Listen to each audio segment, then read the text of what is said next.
All right, and our players are ready with their lineup selected for each other. We have Alliestrasza with Rogue, Warrior, and Priest, and Songbird with Warrior, Rogue, and Priest. Yeah, and you're looking at classes that are very similar here, but very different archetypes that are across on this board, where I'm pretty sure every single thing about it is different except for Quest Warrior. The Warriors are the same, right, exactly. But the other aspects of the deck are very different. On one end, we have Songbird with the Malagos Rogue, and then on the other end of things, we have Alliestrasza with the Pirate Rogue. So completely opposite archetypes. One's a combo, one's an aggro, and it'll be interesting to see how everything collides. And even Priest, Alliestrasza, she's got the Dragon Control Priest, and Songbird's brought the Xerix Cloning Gallery. All right, and with that, our game is now ready. It is time to get started. We have so much energy here in the studio and there on the stage. It's going to be some amazing stuff. We have Alliestrasza versus Songbird. Let's get into game one. Ooh, the Priest mirror. Starting things off. Yeah, starting off with the most complicated matchup probably in this set, just to keep us on our toes here. Dragon Priest versus Xerix Cloning Gallery Priest. And I know that these can get a little bit weird at times. Very weird. A lot of combo damage available on both sides. And so much of it depends on how your early game shaped out and, really where you end up sitting come that mid game. Right, so we have Songbird here is playing the Cloning Gallery Priest, and that'd be the more bursty of the combo decks. When Cloning Gallery does something, it's usually just a huge explosion. They're hitting you for, 40 damage in one turn or something crazy, or Spirit Lashing themselves up to full health from almost no health. Whereas the Dragon Control Priest on the other side of things that Alliestrasza is playing, it's more of a linear progression combo deck. You kind of draw through your deck, you main control the board, you heal a little bit here and there, but it's in small amounts, and then you do chip damage with Anduin Hero Powers, and then you finish off with your big burst, but it's only 16. It's not a huge explosion at the end like the other deck. So it's going to be interesting to see how those interact. And what Songbird needs to do as the Cloning Priest is make sure she hits power spikes that are at the appropriate time. Yeah, and the power spikes are really the way that she's focused the deck entirely. Only the 5-minion version of the Cloning Gallery Priest, 2 Radiant Elementals, Ziliax, Prophet Velen, and Malagos that are in there. How does that change the matchup as well? Traditionally, the Xerix Cloning Gallery Priest, they play a bit more minions than that. Right. Traditionally, they have, things out there to give them coins. They even have other defensive options. She's gone with the anti-control kind of full combo version, and I have to imagine that's going to lend to more success in this matchup. She does have to kind of worry, since it is a Priest mirror, about those minions getting Psychic Screamed and being unable to be revived. Yeah, and then taking a look at Alliestrasza's list, not really too many shakeups that are in it. It looks pretty straightforward to me. Yeah, about as standard as you can get. One of the things that you can kind of do with the Control Dragon Priest lists is choose if you want to play a Wild Pyromancer variation or if you want to go for the Fire Tree Witch Doctor variation. Yes, Wild Pyromancer lends itself to be a little bit better against aggressive decks because you get those clear options, whereas the Fire Tree Witch Doctor gives you extra value and maybe even surprise damage, being able to generate cards that are outside of your deck. And so to me, that's where that big mix-up of the tournament ends up coming in. The fact that we have the ineligible cards that are moving to the Hall of Fame. Once we hit that set rotation, you don't have to worry about Odd Paladin. You don't have to worry about even Shaman and nonsense like that. Wild Pyromancer seems a lot weaker if that's the case. That makes a lot of sense to me to do these tech choices that these players have done.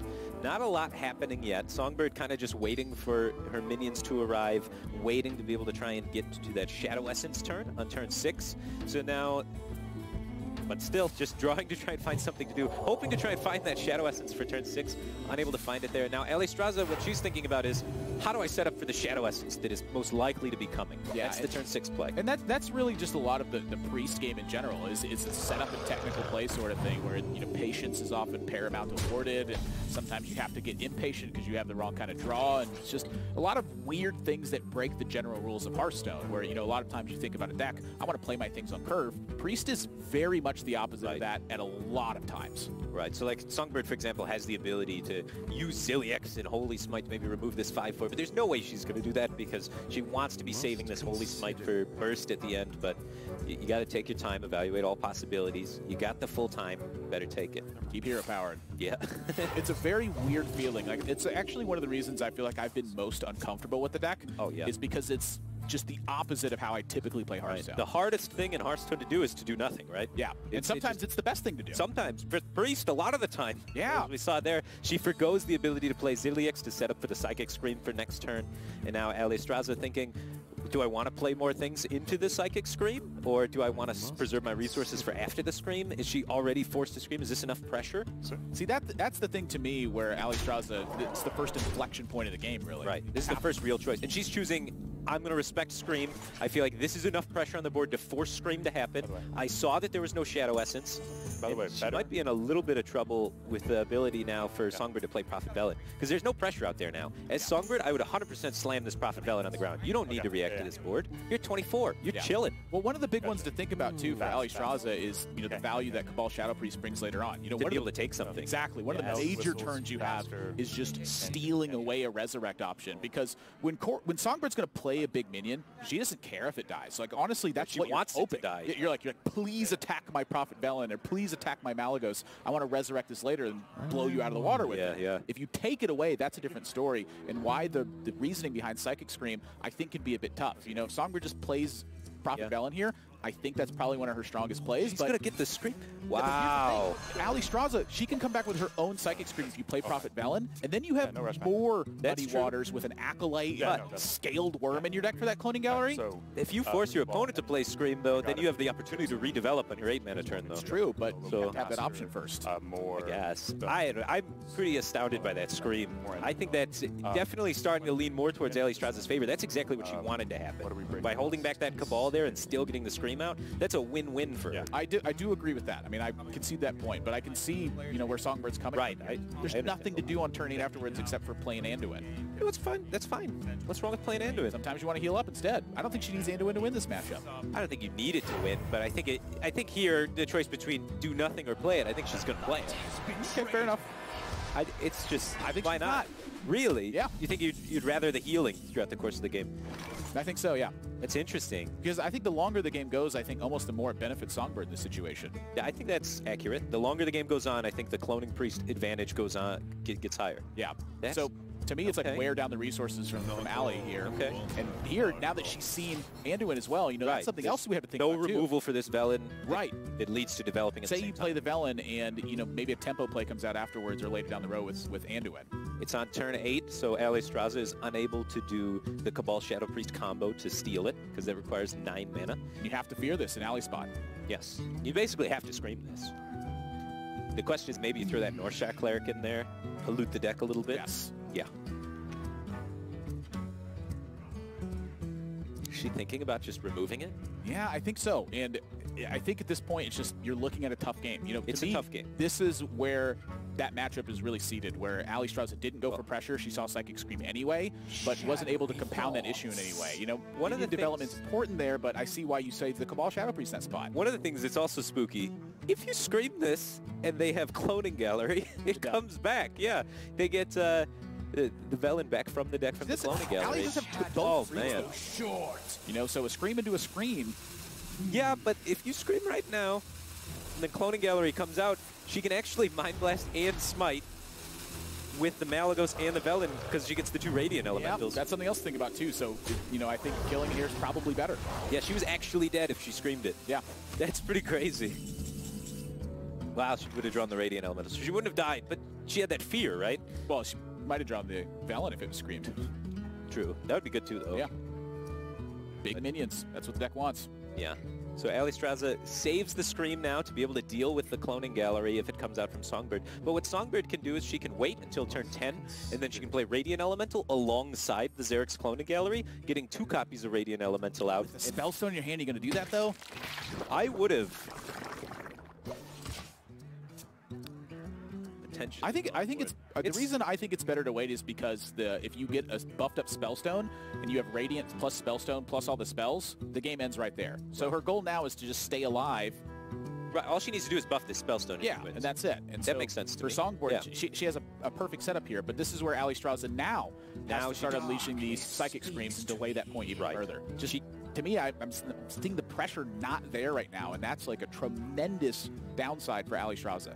Yeah, she has just had nothing. The life total is still at 22 for Songbird, but this is where she gets to start turning the corner, though, because now she gets to start weaving in pings every single turn and get Songbird close to that, 16 life range. Also just steal right here instead of Psychic Screaming. Oh, nice. And now you have the threat of your own Malagos to buff up your own spell damage. So you're looking at Fire Mind Blast next turn.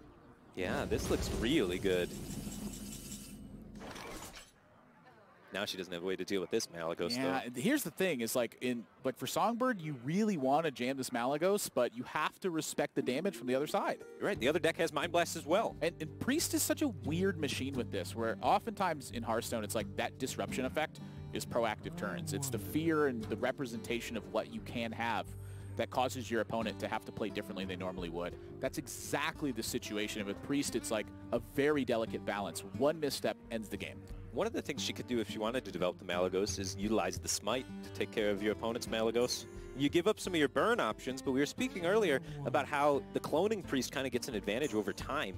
Maybe play away from the burn plan and play more towards that long game. It's kind of interesting. I mean, that's a lot of times how the Xerix Cloning Gallery deck operates too, though. You know, when you don't have those perfect turns where you get the Xerix Cloning Gallery and win the game, it is a much longer. It's a very hard deck. Yeah. Yeah, it's super complicated when you get into these phases. Ooh, the Lash coming out here. This is a powerful resource in this matchup because the Xerix Cloning Gallery Priest is able to utilize Spirit Lash as sort of a win condition sometimes. If it wants to play the long game, Spirit Lash has to heal you for a lot of health, and you combo it with Valin or Malagos to heal yourself up to full when you start getting knocked down by those Mind Blasts and those pings from the Control Priest deck. So that resource gone kind of lends itself to Songbird needing to play more of an aggressive strategy. Yeah, and I don't necessarily think that's a downside. I think there's a lot of upside to doing that because you still have Ziliax and Resurrect and you know whatnot to fight with. You know, at any point, the Eternal Servitude into a Velen plus a hero power represents that extra 4 heal plus the counter threat. So that causes Alliestrasza once again to have to fight against that mechanism. The fear for me right now in Songbird's spot is that if Allie just slams this Alliestrasza and hits for 4, you were looking at a dangerous life total with not a super effective way to fight Darkness speaks. Yeah, that seems like a tough play to beat. And she's thinking about it. She picks up the card and then puts it deck down. A little bit of hesitation. I mean, this is the play as far as I'm concerned. When Alliestrasza you can attack with a minion the turn you play it, to me, that's the prime time to absolutely, like, this is now when you play Alliestrasza. Right, and Alliestrasza has 12 points of damage from hand next turn, so Songbird needs to be able to heal outside of that range. She's counting damage here too. So Spellstone right now, there's a Velen and there's a Radiant Elemental in the pool. Right. So what that means is the Mind Blast deals 10, the Smite deals 4. So that's 24 damage that she has represented. It's close, but it's not there yet. You got to worry about healing. Taken away. And so now I'm wondering, you know, did Songbird, she play this a little too softly and end up in this dire situation? You know, maybe her read was that Alliestrasza wasn't there because it wasn't played very promptly. But again, the opportunity to attack with Alliestrasza, I think that's the key decision point. If Alliestrasza doesn't play Alliestrasza there, that to me solidifies that idea of a read where it's not in their hand, they don't have it, I'm home free. She's definitely not home free. Yeah. I mean, well, you saw the Alliestrasza. Yeah, the Alliestrasza came down with a vengeance. They had the goods. Yeah. The heal into the Anduin here. So she's going to be alive still. 18. Eating down a lot of pressure. Yeah. Oh, it's 1 Mind Blast. Okay. Mind Blast Holy Fire is... It's 12, and then she gets the ping. Or no, she has 12 total damage. 12 plus 4, so 16 total damage for Alliestrasza. Right, so she's alive at 2, but that's not a very comfortable spot to be, and she doesn't have the Spirit Lash to be able to combo with the Velen. So can you Fire Tree Witch Doctor into a Mind Blast? Is that in the game ever? Because that would allow you to get 3 hero powers off, or 2 more hero powers off. That's 14 plus 4. So Fire Tree Witch Doctor into a Mind Blast ends the game here. Okay. We'll see if she goes for that. That'd be an interesting Well, if you hero power first, I think it's where you're going. Yeah, she sees it right away. Wants to hit that Mind Blast. I see a vision. Chance for lethal. Flames. And The fact that that was not immediately taken lets me know that it was not lethal. well, you double count it, right? For sure. I like to double, triple count. Sometimes I pull my hands up and, 1, 2, 3. Just I remember it. Yeah, you got to double check. You're under pressure. I don't know. Yeah, I think Allie's, she's in just such a massive lead from this spot. Right. Shadows grow short. I'm trying to think of what Songbird draws that really changes this outcome. I mean, it's another burn spell, right? Well, I think honestly a Spirit Lash is huge. If she gives up on this burn plan, right? I think she's tunnel visioning really hard on the idea that she needs to kill Alliestrasza. Okay. I think you can play this matchup. Like, I think it's an okay way to play the matchup, but with the draws and how it panned out, I don't think this is a game where she should have went to try and kill the opponent.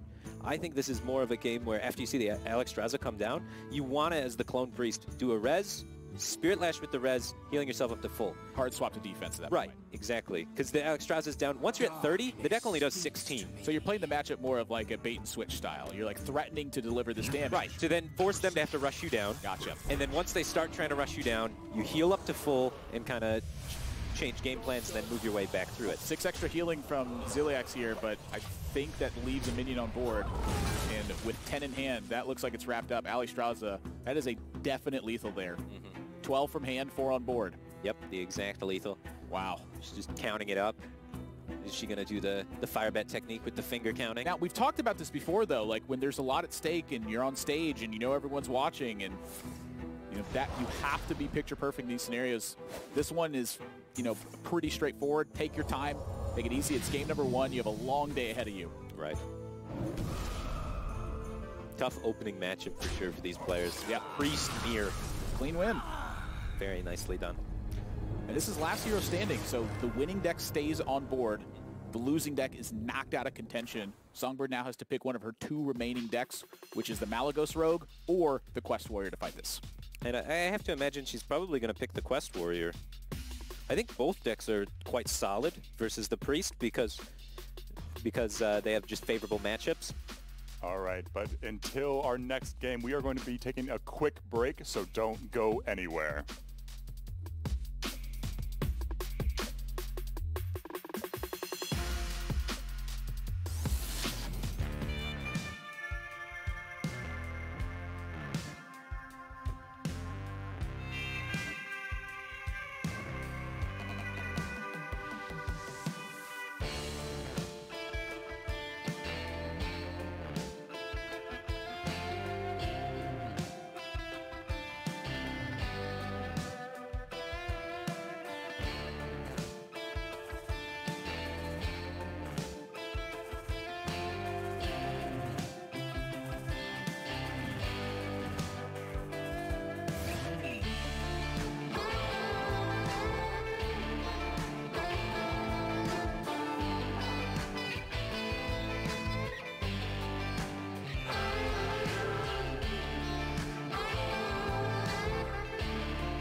Welcome back to WSOE 5.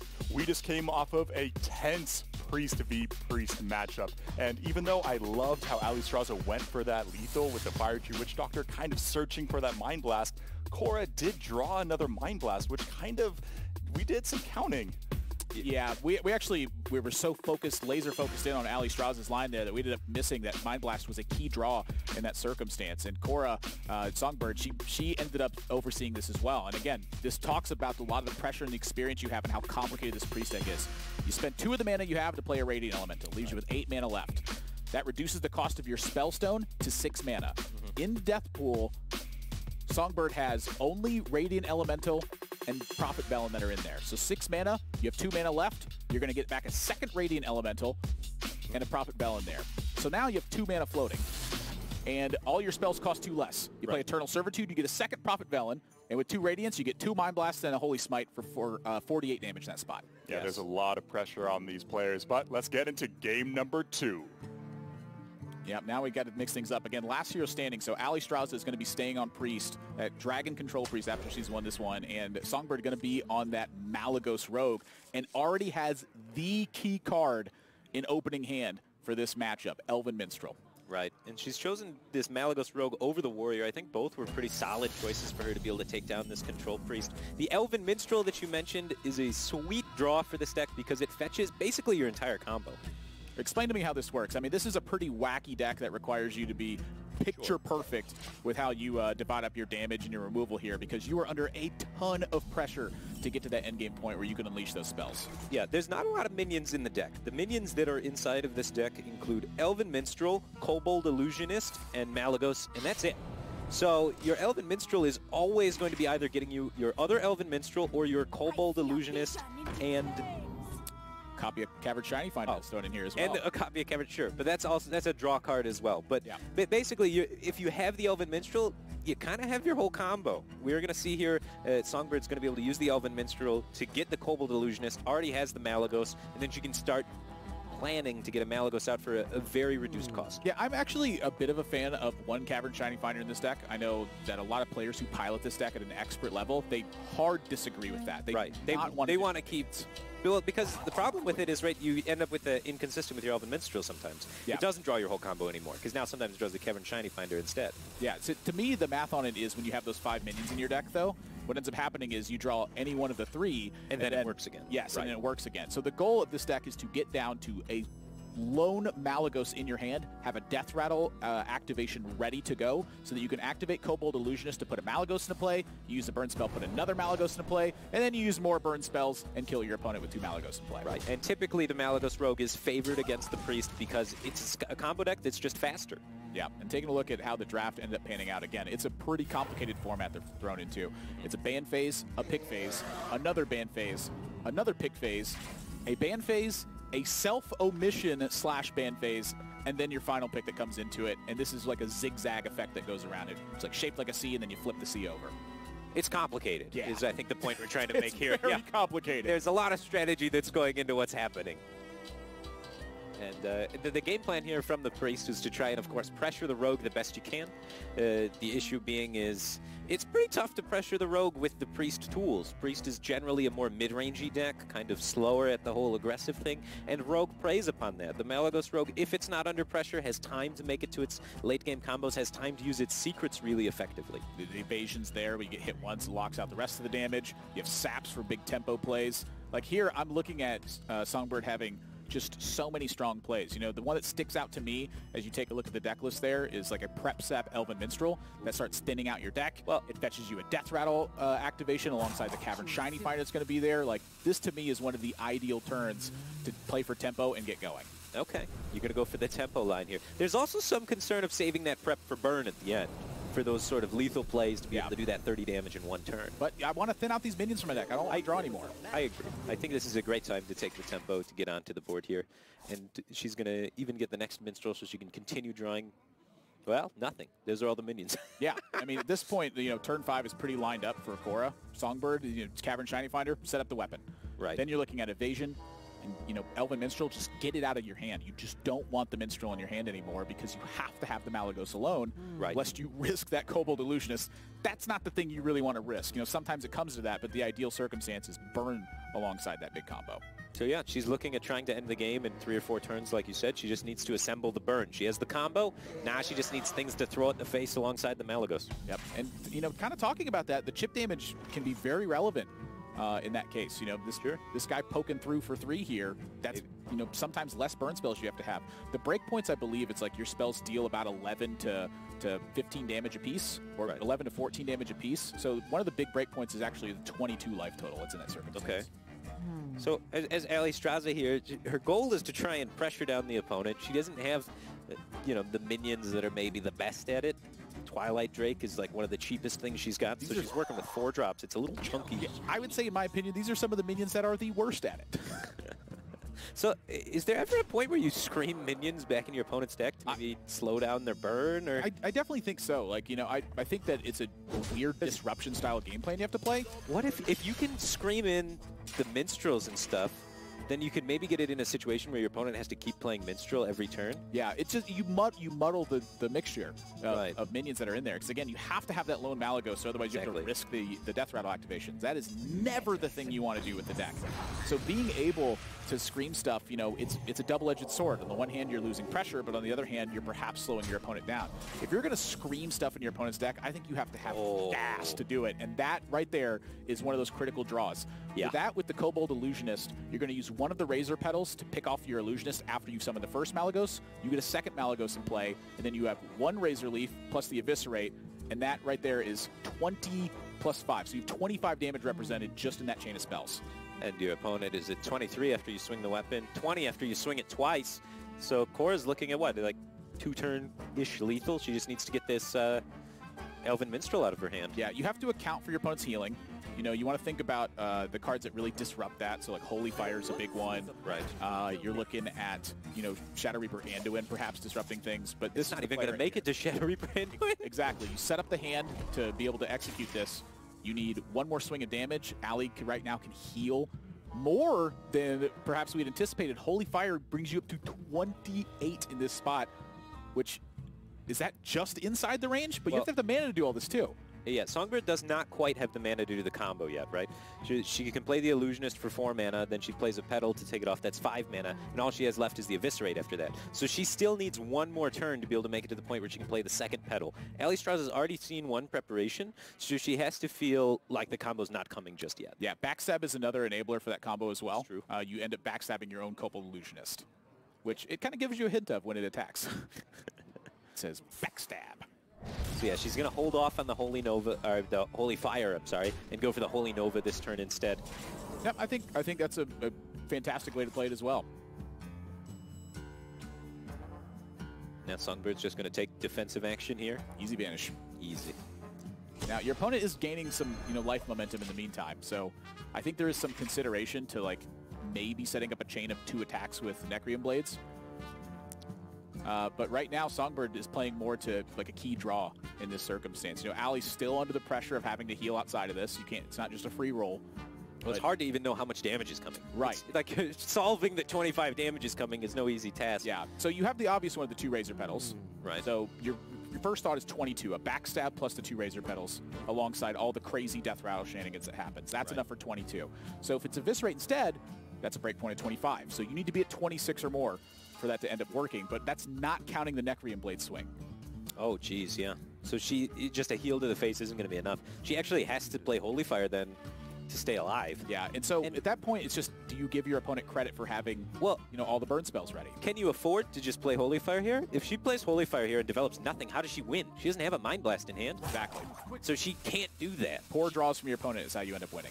It's a really tough matchup for a mid-range deck that doesn't have, you know, substantial burn available. So I think even if she suspects the burn to be there, I think the only way she wins this game is saying, you know what, you have to not have the burn for me to win.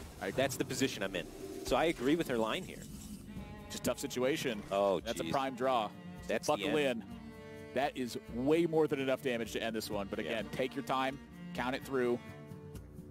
This is not the time to mess up. She's piecing it together. And you know, honestly, I want to throw a callback right before we jumped into this game. You could see Cora with a bit of an exacerbated look. And I think she spotted the lethal last game after too, as well. So I was watching her at the end there when she started picking up the Mind Blasts and stuff right after she ended her turn. And I think she pieced it together right Spot at it the like end. at the Yeah. very end, yeah. Yeah. Yeah, and that's the count. Double, triple check. So many Oh, options. she's running out of time. The rope's about to hit. Yeah, you do need to execute as well. We're running out of counting time. I'm getting nervous, Admiral. I'm getting nervous too. Uh-oh. This is illusionist, swing, backstab illusionist, fling the rest of these burn spells. What you got? And here it goes.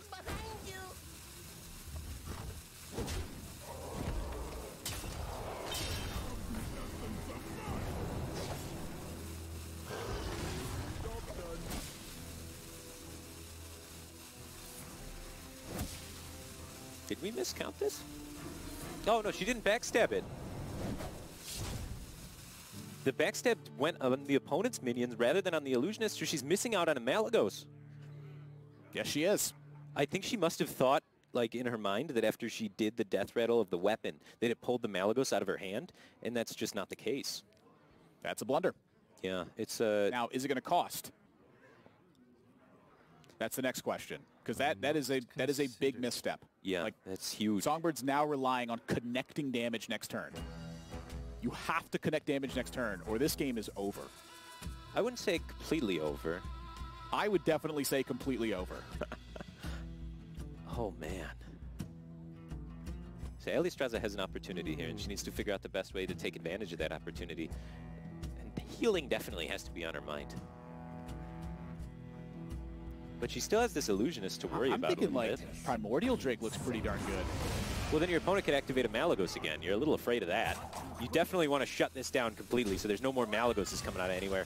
But That's enough to connect. yeah, she was. Requiem Blade. Yeah, So, you know, that got botched in that situation, but still able to connect with a weapon and get through it. yeah. Cora's looking a little shaky. Yes. She's really going to need to focus up and make sure, you know, she gets everything in order. It's not an easy spot to be in, having you know, missed lethals and that pressure on you, and the pressure seems it's wearing on her. Oh my, that pressure was wearing on me. My heart, the counting of damage. That's 2 games in a row where it's intense counting of damage. The combos are coming down. It is intense, intense, intense. But right now, we're going to be going into a quick break, so we'll be right back with more WSOE action.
Hey chat, it's Lauren Jabara. We got some special extra content for all of our subscribers out there, so you get to see a little bit more of me. I know, it's what you all want.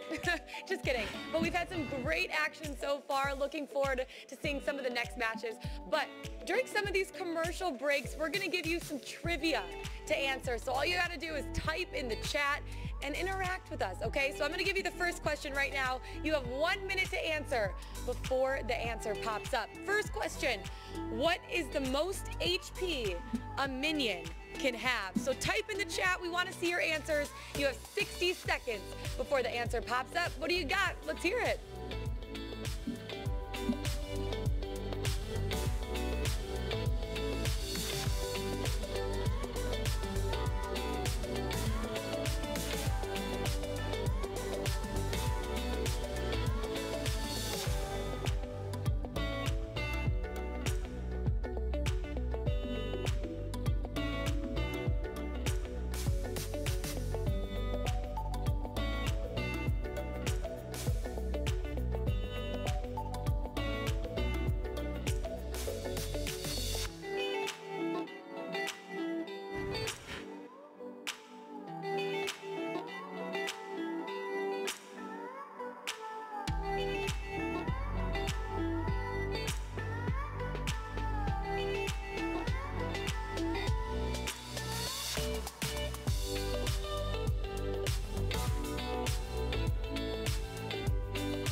Welcome back, everyone. I'm really excited to see how you guys did on that trivia question, but right now it is 1-1. Cora coming off of victory with her combo Malagos Rogue, but Alliestrasza is still in this. How you guys looking for this next game? Man, I think Songbir's got to shape it up. Yeah, it's kind of a bittersweet moment, right? It's sweet in the fact that she tied up the series. That's awesome. But it's a little bitter because in the fashion that she did it there, she almost missed it. Yeah, I mean, you can't just give away opportunities that way. You have to seize them when they come up. Yeah, so right now we have Warrior and Rogue left from Alliestrasza. Which one do you guys think she's going to bring? I think it's definitely Rogue here. It's a very 100%. Different kind of Rogue than Songbird has. Songbird's got this Malagos combo Rogue. It's very weak to aggressive styles of play, and that's exactly what Alliestrasza has on her side. Pirate Rogue to try to beat this down before they can get a combo assembled. Right, and in contrast, her remaining Warrior deck would just get absolutely slaughtered by the Malagos Rogue. Warrior as a control deck, it doesn't turn up the heat very quickly, so that gives the Rogue plenty of time to assemble like 100 damage combos. Yeah, definitely. And this is game number 3 starting right now. All right, the Rogue, as we predicted, coming out for Alliestrasza. Not the prettiest hand. Preparation, though, even though it's not technically thought of as a good opening kind of card, in this deck in particular, it's very strong. Why is that? Well, the deck really thrives off Raiding Party, and being able to preparation Raiding Party out, get your early game minions, thin your deck, and assemble your pirate combos is what it's all about. Let's get the damage rolling. Yeah, it's like one of the highest win rate cards in the whole deck would be the Prep and the Myra's Unstable Element. Draw the rest of the deck, start beating them up. Pretty much, but... There's some prerequisites to that, though. You know, I mean, one of the big ones that you have, no matter any way you slice it, is Faldori Strider. I think that's one of the prime cards you always want to see in your opening hand with this deck. I think it's too slow. Really? It's interesting. I have had this debate with Purple a lot, actually, because me, Purple, we're both playing the Pirate Aggro Rogue a lot on ladder together, and it's interesting. A lot of players are like, I like leaning on the Faldori Strider, and then a lot of players are like, I like going for a more bursty, all-in, more aggressive strat with this deck, and really hinging on the Myras. And so where Purple, of course, you know, one of the best players that Americas has ever seen, you know, 2-time champion, and won the WESG recently for $100,000. Which side of this was he on? He's on the Faldori Strider side. No, of course he is. I'm on the more Raiding Party side. Well, of course you are. I don't know. That's why you're the washed-up caster sitting here next to me. Wow, you're just firing shots, okay. When we were playing together, though, I was winning more than Purple was. Ah, well. And that's what the HS Replay data says. Oh, okay. I mean, the data's... Yeah, no, I get you. I follow the data, man. I'm a very data-driven kind of player. Love the unscientific, non-control group datas. Me too. Songbird once again has Ellen Minstrel. I think this is, you know, if you're going to beat a matchup that's aggressive, like this is the card you have to have. One of my favorite things in this matchup, or any matchup with Rogue on Rogue, is being able to sap the minions back into the hand of the Malagos Rogue so that it can mess up their combo. You can buy yourself extra turns by saving a sap for the right moment, says they can't risk not pulling out Malagos. Yeah. If they do their combo and they don't pull out Malagos, they lose the game. Yeah, you take a look at Allie's deck there, you can see how aggressive it is. It just caps out straight up at 5 mana. We got 3 5-mana legendaries. That's it. The rest of this, stuff to deal damage. Combo pieces assembled here at the cost of a prep once again. So that means there's not going to be burst super early from Songbird. She's going to have to wait to have a reasonable amount of mana to be able to get that burst in. Does have second prep. Oh, yeah, she does. Okay, okay. Doesn't have to wait too long. To me, I'm kind of curious of just how much time that she's actually got left in this situation. And, you know, one of the things that I look at with this is you need to get Razor Petals done. You have to get a Necrium Blade active. And you need to have the mana to play Kobold Illusionist, activate the Death Rattle, activate the second Death Rattle, and then burn your opponent out. That's a lot of steps to get this done. And you got to not die. Yeah. That's a... And Allie's got a sap in hand right now, so just like you were talking about, adding an additional minion to hand, that's 4 more mana she has to spend unless you just have to risk the Malagos at that point. So I love sapping the minions against this deck. So I would really like from Alliestrasza identifying that if she saps this, Songbird has to play 4 mana later. If she doesn't use the sap now, she would be sapping, I guess, the last target would be the Cavern Shiny Finder. Yeah. That to me is the easier one to play. Right, it's only 2 mana. 4 mana. So it's twice as much trouble. So I would love to see like maybe even just a prep sap Faldori Strider. Or even say, you know what, the Faldori Strider is not that important because maybe a Vanish is coming out soon. So maybe it's more important just to do the sap and go from there. To me, I think that the Vanish coming up soon makes the Faldori Strider more important. You get to redevelop pressure up more often. Sure.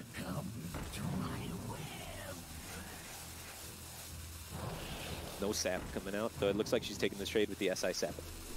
She wants to hold on to that preparation, and that's reasonable. Preparation's a quite powerful card, especially if your deck runs Myra's Unstable Element.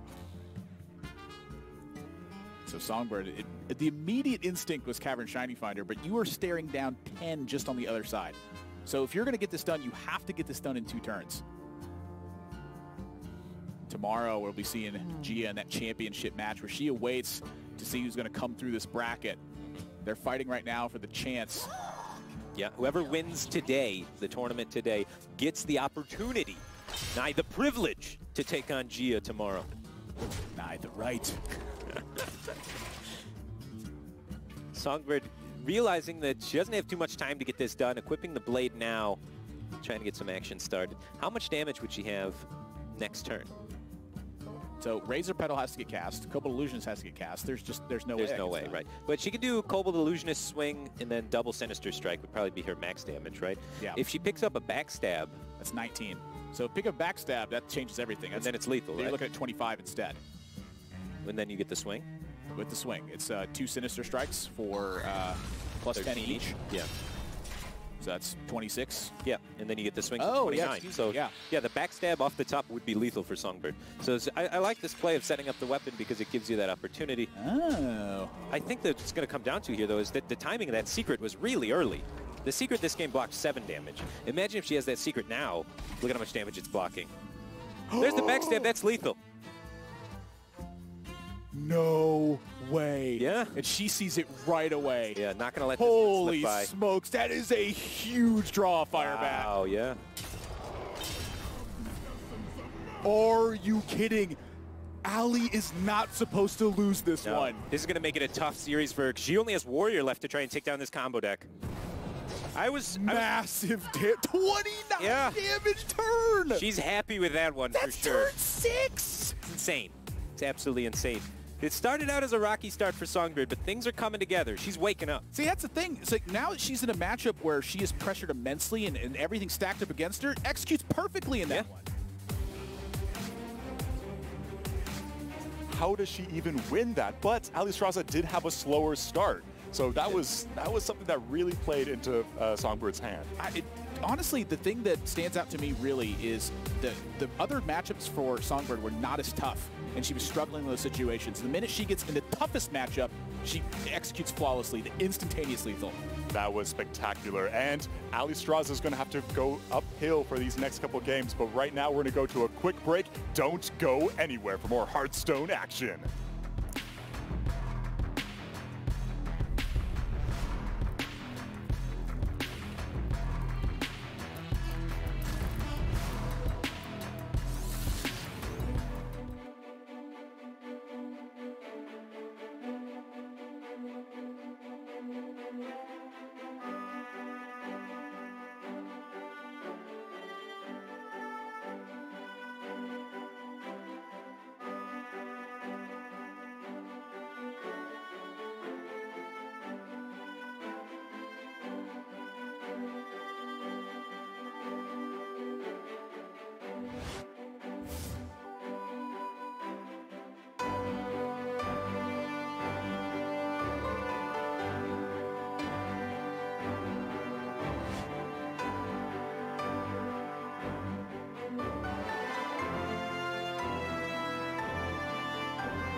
welcome back to WSOE 5.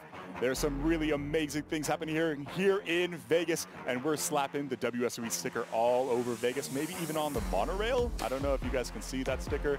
You're in Vegas, see if you can find some. There's some really intense matchups going on right now. We have Cora or Songbird and Alliestrasza. It is going into game 4 with Songbird really putting on the heat to Alliestrasza. Yep, and once again, you know, Firebat and I during the break, we were talking about some of the spots there. If Alliestrasza had gone with that preparation sap on that key Faldori Strider turn, what that does is it doesn't guarantee that Alliestrasza is going to win that game, but it cuts the backstab from being an immediate 100% lethal play to being a 25% of the time lethal play, because Cora's Death Rattles can still activate and hit the Malagos, but she has to win both of those flips at that point. Yeah, exactly. It kind of adds an extra step for that combo deck and slows it down a lot. So I wonder if that's weighing on her mind, maybe playing into her mentality here as she comes into this next match. Yeah, and it's a tough one too. Quest Warrior taking on this this Malagos Rogue deck. Songbird's deck is capable of an immense amount of damage in the late game, and if you do not have a ton of heat coming from Alliestrasza's side, what that means is Songbird has all the time in the world to piece together the damage and deliver. Right. So you have to be trying to pressure the best you can. The tools you have to pressure are Cornered Sentry, one of your best aggressive minions in the deck as a 2-mana 2/6. You have the Dry Whisker Armor maybe. Some Acolyte of Pains can get funky. These are not very aggressive minions you're naming.